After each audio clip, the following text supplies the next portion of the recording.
Nova vlada se je leta 2004 s politično odločitvijo in z uradniško miselnostjo lotila takrat še mladega ministrstva, ki je bilo pristojno za informacijsko družbo, in ga razčetverila. To je potekalo v času vzpostavljanja Barrosove ekipe na Evropski komisiji, ki je dotedanji direktorat za informacijsko družbo ne zgolj ohranila, temveč tudi razširila njegove pristojnosti na področju medijev. V času vse bolj konvergenčnih tehnologij in vsebin je bilo tisto, kar je storil Barroso, pričakovano in samo po sebi umevno, tisto, kar in kako je storila takratna še sveža vladna ekipa, pri nas pa je bilo najmanj nenavadno.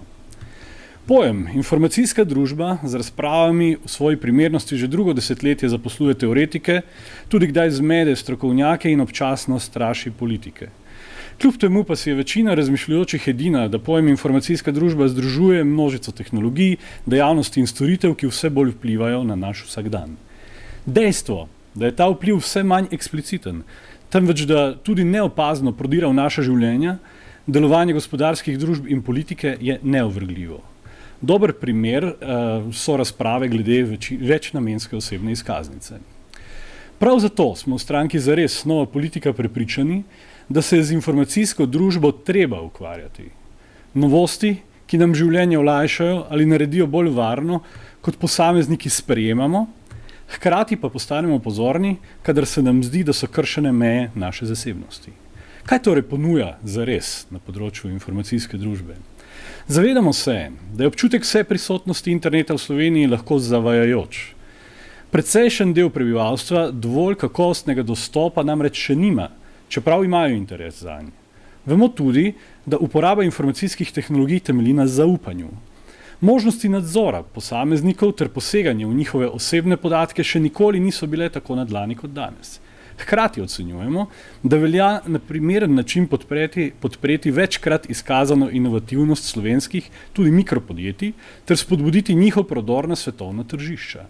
Zavedamo se, da prihajamo v obdobje množičnega trženja informacij javnega značaja z dodano vrednostjo, pri katerih bodo v naslednjem desetletju posebnega pomena tudi podatki, ki jih bo ponujal evropski satelitski sistem Galilea.